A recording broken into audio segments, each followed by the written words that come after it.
It's been just over 2 years since MP Jo Cox was murdered in broad daylight in her constituency by a far-right extremist. In that short time, the far-right virus has entered the bloodstream of the body politic.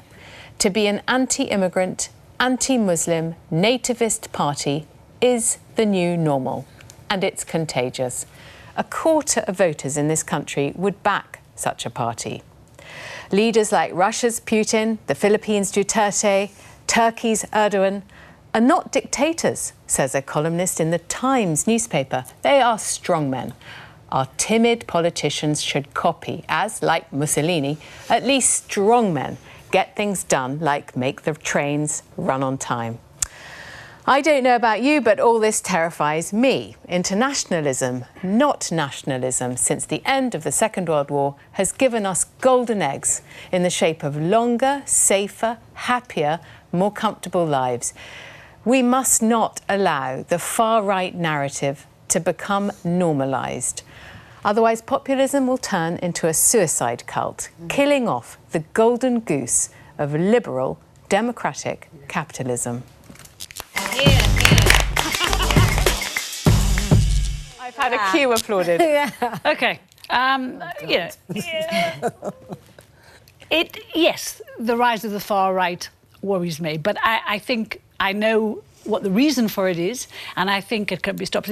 But I think you're wrong to say that people want to be internationalists. I think increasingly... I didn't say people want to be internationalist. I said internationalism has given us prosperity in over 75 years. People crave their own national identity. I think people want to run their own... Not all people. We will see stats. Well, carry on. If you let me carry on, I will. Both of you interrupting. I'm trying to come back on you. So let me. Everyone wants to be nationalist. I didn't say that. True. I said I think people are turning away from internationalism and turning to wanting to run their own country. They want to run their own societies. They want to be dictated to by their own histories and traditions that the EU knows nothing about and cares even less about. And the EU has tried to quash all of that by making the one voice, the one state, the one law. No. And I think, Rachel, you know, what's the matter? Look around you, look at Europe, look where it's happening. It's happening in Germany, where Angela... Let me speak for a second, then you can all come in. Angela Merkel in Germany, she's hanging to power by a thread because of what? Because of her policy on immigration. In the Netherlands, it's the same thing. Yes. In France, Marine Le Pen, go around all the houses and see where nationalist parties are gaining traction. I agree. I'm not denying I want to say one more thing, and then I'll go. Most people currently vote for the far right out of anger and frustration, not out of conviction. And I truly believe that is the case at the moment. But I think unless governments start listening to the people of their own country, the referendum result in this country was a direct result of the political and cultural elites ignoring the fears of the people, the voice of the people, the concerns of the people. And that's happening all over Europe. And the far right is using this as a wedge to bring in very unpleasant nastiness into the body politic. But it can be stopped if governments start listening to people.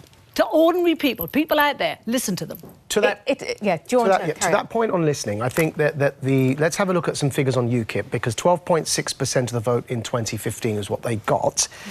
And then there was a bit of listening done, Carol, and their vote share went down to 2% in 2017. I think there are ways, I infamously, because I never hear the end of it, suggested that Nigel Farage should be given a peerage. And my intention was to put him in the House of Lords. The reason why, June, is that when you put someone in the House of Lords, they're officially deemed retired. And they do nothing but gather cobwebs, and they're out from the political debate, and they can no longer rail against the establishment. But the rules don't apply when Nigel Farage... Well, apparently not. Since the decline of UKIP, though, 38% would vote for a new right-wing party committed to Brexit, and I think 24% would vote for an explicitly far-right anti-immigrant... aren't listening to the people. They're not listening. You know, now we have a bunch of still the political and cultural elites trying to overturn the biggest democratic decision this country's ever made. The government is not listening to people. If I may can I just say Steve Bannon, who used to run the far-right Breitbart, is now setting up a sort of ABBA-style, what he calls supergroup in Brussels to... He calls it promulgate his extremist anti-immigrant rhetoric. Let's have a listen to what Steve Bannon is saying. Let them call you racist. Laissez vous appeler raciste. Let them call you xenophobes. Mais laissez-les vous appeler xénophobes. Let them call you nativist. Laissez-vous les appeler nativistes. Wear it as a badge of honor. Portez-le comme un badge d'honneur. Because every day we get stronger and they get weaker. Yeah. To hear this in 2018, Supergroup, this is here we go again, back to the 30s. You know, I was just going to say when I came in earlier that I was going to move to Steve Bannon because, of course, he was interviewed on LBC by Nigel Farage, and I thankfully was on immediately afterwards and had the chance to respond. I listened to everything he said, and what he believes in, it is honestly fascistic, and I use that term rarely. And here, I think it applies. He believes in this theory that he admitted on the interview called the fourth turning. He believes history turns at 4 crucial points. The fourth turning is violence, and he's actively, a bit like, you know, communist agitators, except he's the other end of the spectrum. He's actively agitating for that because he believes only through that violence can productive change emerge. And he believes that the last time this happened was World War II. These people are preparing for existential conflict, and I'm very, very worried. I don't think it'll happen. I think it's not dangerous yet. I think it could become dangerous if people don't start listening. Merkel has now started to listen. Just said Jews need to start registering for kosher meat. But you know, but the far right can only exist because it taps into people's anger and frustration. If people were less frustrated and angry at their governments, they wouldn't be able to survive. They wouldn't have the oxygen to survive. But what we could end up with, because I think Steve Bannon and co, this sort of alt-right movement, I think they realise that they're not going to be able to take over nations in the way that you're suggesting.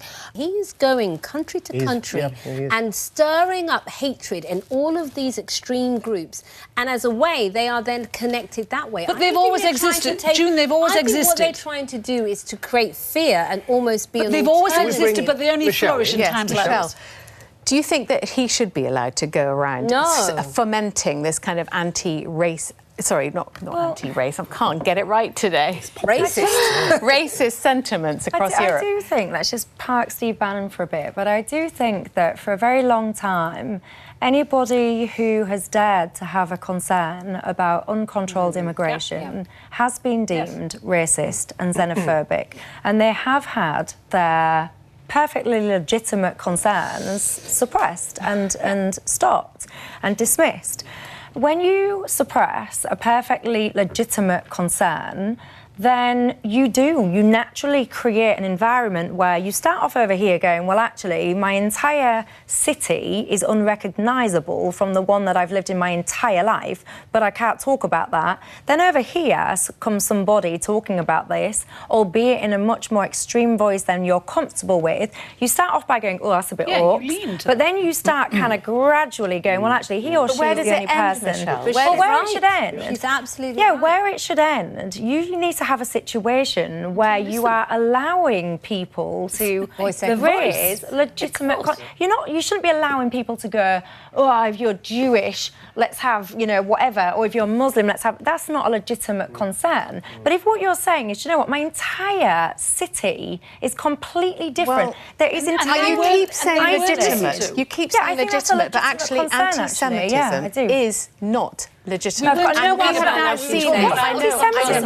I know what I just said. No, you actually mentioned. No, it's absolutely not legitimate to be anti-all Muslims, anti-all Jewish people, anti-all immigrants. We haven't even got time to talk about what's going on in the Labour Party, have we, June? But that's not how, because you can't respond to my point by talking about anti-Semitism, because, you know, when you talk about people are anti-immigrant, anti-Muslim, I actually don't think that's the situation. I think a lot of people are concerned by uncontrolled immigration and the facts and the impact it's had on their life. I think people are concerned about... I don't think it's completely dissociated from what's going on. I know we've got to move on. I just want to say that everything you've described sounds to me like a process of radicalisation. It happened. The same thing happened with Muslims after Iraq was invaded. We've got to be aware of it, but it doesn't excuse people turning to people like Steve Bannon.